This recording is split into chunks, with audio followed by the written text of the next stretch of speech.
Hello candidate, आप लोग कैसे हैं? मैं आशा करता हूं कि आप लोग अच्छे होंगे।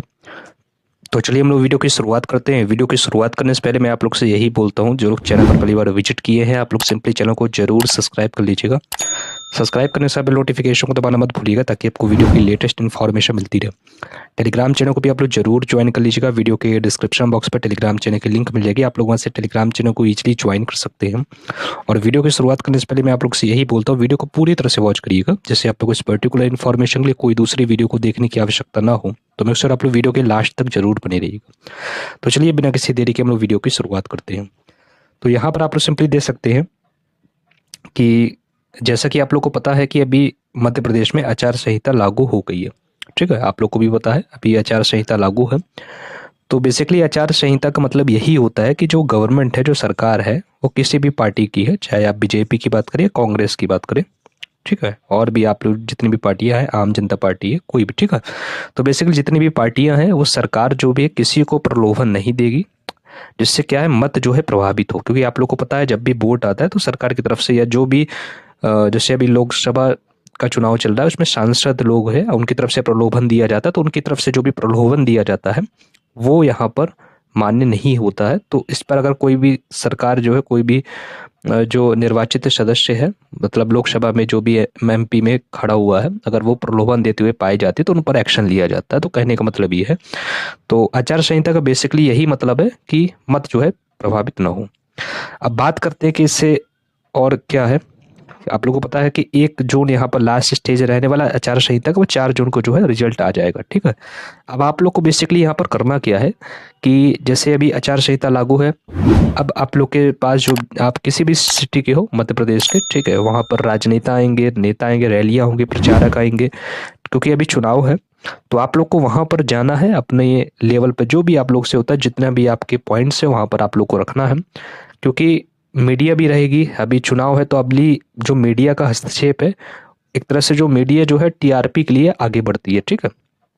तो मीडिया भी मेन फोकस रहेगा, जितने भी बीजेपी कार्यकर्ता के जितने भी खड़े हुए हैं एमपी में, ठीक है, तो उनको फोकस करेगी और उन पर वो कुल मिला के मीडिया जो है इसी पर अभी चर्चा होगी, क्योंकि अभी चुनाव आने वाला है।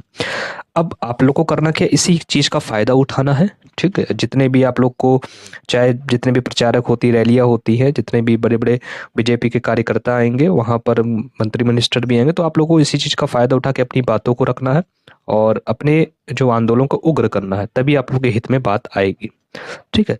तो बेसिकली ये हो गया एक स्टेप। बात करते मेन वीडियो को, मुद्दे को लेकर, जिसके लिए मैंने इस वीडियो को क्रिएट किया हूँ।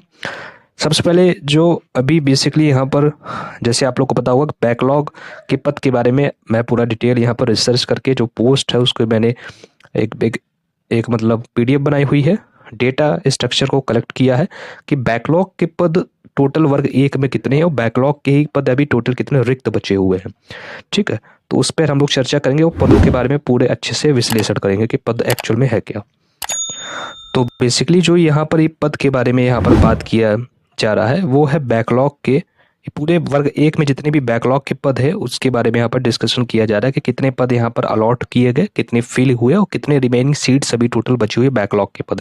क्योंकि क्या होता है, जितने भी चाहे वो वर्ग 1 हो, चाहे वो वर्ग 2 हो, चाहे वर्ग 3 हो, वर्ग मतलब बैकलॉग के पद जो है यहाँ पर काफ़ी ज़्यादा रोल प्ले करते हैं। और आप लोग को इस डेटा के अकॉर्डिंग पता चलेगा कि बैकलॉग के भी कितने रिक्त पद हैं, ठीक है। बात करते हैं सबसे पहले हिंदी की। तो हिंदी की बैकलॉग के पूरे पद भरे हुए 9, आप लोग ये वर्ग 1 का डेटा है, ठीक है, बैकलॉग के पद का। यहाँ पर 0 सीट रिमेनिंग है, क्योंकि हिंदी में काफ़ी कम पोस्ट आई हुई थी। अंग्रेजी की बात करें तो 808 बैकलॉग पद थे, जिसमें 328 जो है फिल हुए, बाकी रिमेनिंग जो बचे वो 480 यहाँ पर सीट वैकेंट आई हुई है, ठीक है। इसी प्रकार आप लोग देख सकते हैं संस्कृत में 390 है, इसमें 10 ही यहाँ पर फिल हुई है, 380 वैकेंट है, काफ़ी वैकेंट की संख्या है। उर्दू की बात करें तो 29 में 29 हो गया।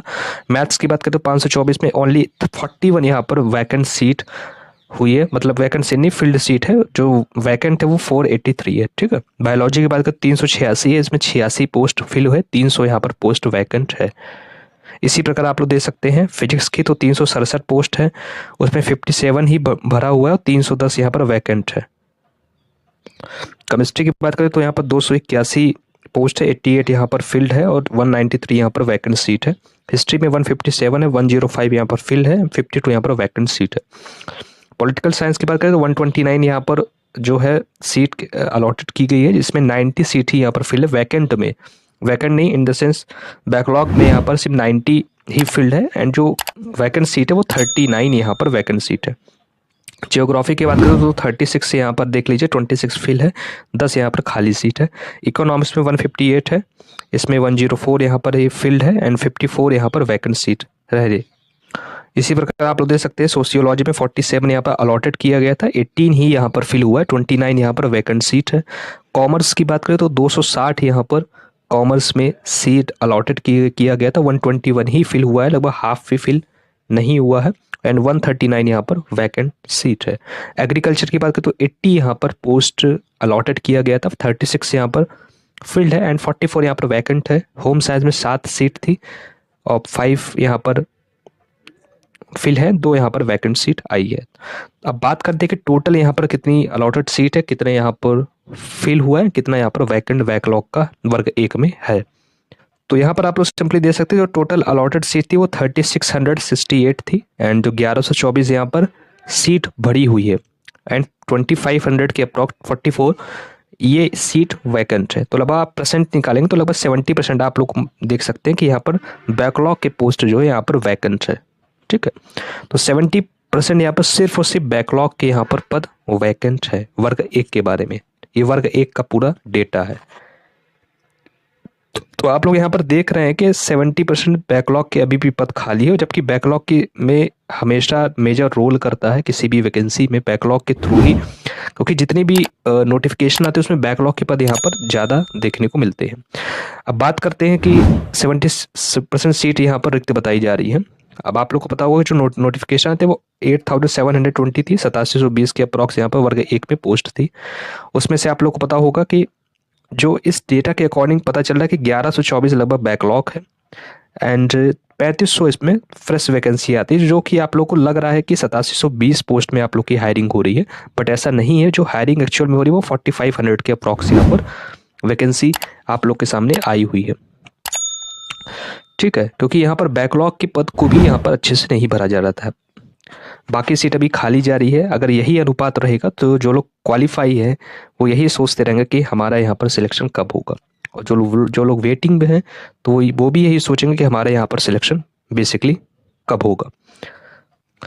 तो इस पूरे डेटा से यही समझ में आ रहा है कि सरकार जो है बैकलॉग के पद को ही, क्योंकि 70% यहाँ पर खाली है, तो ये हमेशा होता है कि बैकलॉग के पद को यहाँ पर ज़्यादा कर दिया जाता है और आपको एक ज़्यादा डेटा दिखा दिया जाता है कि हमने इतनी सीट जारी किया, बट ऐसा नहीं होता। बैकलॉग के पद ज़्यादा होने के कारण फ्रेश पोस्ट कम आती है और इसमें बैकलॉग का ही ज़्यादा सिलेक्शन हो जाता है, यहाँ पर फ्रेश लोगों का यहाँ पर सिलेक्शन नहीं हो पाता, जिसके कारण मेरिट हाई होती है और लोगों को यहाँ पर वेटिंग होती है, और जो कुछ अच्छे नंबर पाने में टॉप रैंकर उन्हीं का सिलेक्शन हो जाता है, बाकी सब लोग यहाँ पर वेटिंग के लिए वेट करते रहते हैं। और आप लोग को भी पता होगा कि यहाँ पर वर्ग 1 में काउंसलिंग भी काफ़ी मतलब 1 ही 2 होती है, बस इससे ज़्यादा नहीं होती। उसके लिए भी आप लोग को आंदोलन करना पड़ता है कि 2-3 यहाँ पर हो।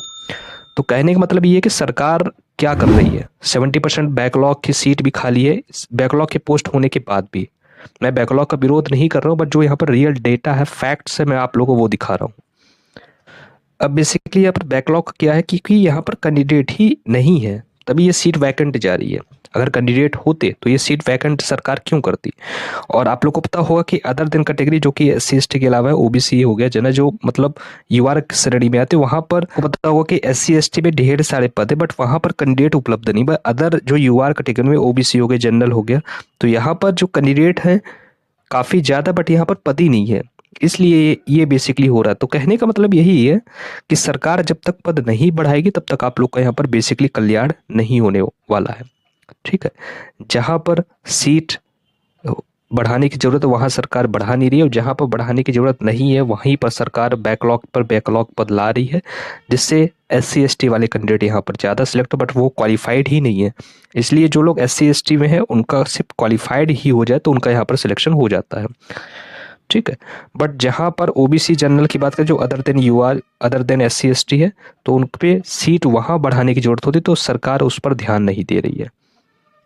तो बेसिकली कहने का मतलब यही है कि सरकार को अपनी जो व्यवस्था है, जो अपनी नीतियाँ हैं, उस पर अच्छे से ध्यान देना पड़ेगा। उस और मुझे तो कभी-कभी यही लगता है कि सरकार एक्चुअल में कर क्या रही है? बैकलॉग, क्योंकि देखिए क्या होता है कि मैं मतलब मध्य प्रदेश के आप कितनी भी एग्ज़ाम की बात करें, बट जो हर एग्ज़ाम ठीक से होता है देखा जाए। आप किसी भी, चाहे ग्रुप 4 की बात, चाहे पटवारी की, किसी भी बात करें, उसमें पर्याप्त वैकेंसी सब कुछ रहता है। बट एमपी टेट की बात करें कि उसमें एक्चुअल में क्या सरकार चाह रही है कि मतलब बैकलॉग की पद कभी ज़्यादा कर देती है, कभी मतलब काउंसलिंग भी टाइम पे नहीं होती है, सरकार की नीतियाँ भी परफेक्ट नहीं है। अभी एक आर्टिकल में भी आप लोग को पता होगा कि सरकार की नीतियों पे ही क्वेश्चंस उठ रहे थे। और 8 टू 48 जो अभी वैकेंसी है, वैकेंट है, उसको भी सरकार ने अभी हाई कोर्ट ने ऑर्डर दिया कि इनको रिलीज़ किया जाए। तो अब सरकार यही सोच रही है कि उनको कैसे हम रिलीज़ करें, क्या मतलब जो उनकी नीतियाँ हैं वो काफ़ी ठीक-ठाक नहीं है, इसलिए हर चीज़ यहाँ पर पेंडिंग हो रहा है। अभी बात करें काउंसलिंग की, फर्स्ट काउंसलिंग में भी चुनाव के बाद है शायद वो भी टालम-टोलना। तो सरकार की जो नीतियाँ, जो व्यवस्था, सरकार को उस पर काम करना पड़ेगा, तभी जो है चीज़ें व्यवस्थित होंगी। और कुल मिला के इसका जो परिणाम है वो कुल मिला के बच्चे, स्टूडेंट यहाँ पर झेल रहे हैं, क्योंकि उनकी एज भी हो रही है, उन पर फैमिली का प्रेशर भी है और वो एक इनकम सोर्स भी नहीं जनरेट कर पा रहे हैं। तो कुल मिला के इन सभी प्रोसेस का जो मेन परिणाम है वो आप लोग को झेलना पड़ रहा है। ठीक है, तो बेसिकली ये पूरी इन्फॉर्मेशन थी। और भी कोई भी अपडेट होगी मैं आप लोग को वीडियो के माध्यम से प्रोवाइड करता रहूँगा। चैनल पर पहली बार विजिट किया तो चैनल को जरूर सब्सक्राइब कर लीजिएगा, बेल नोटिफिकेशन को दबाना मत भूलिएगा, ताकि आप लोग को इसी प्रकार का यूजफुल कंटेंट मिलते रहे। टेलीग्राम चैनल को भी ज्वाइन कर लीजिएगा, जैसे भी इंपॉर्टेंट इन्फॉर्मेशन होगी मैं टेलीग्राम चैनल पर भी आप लोग को प्रोवाइड करता रहूँगा। इसी प्रकार अपने वीडियो को मैं समाप्त करना चाहता हूँ। जय हिंद, वंदे मातरम।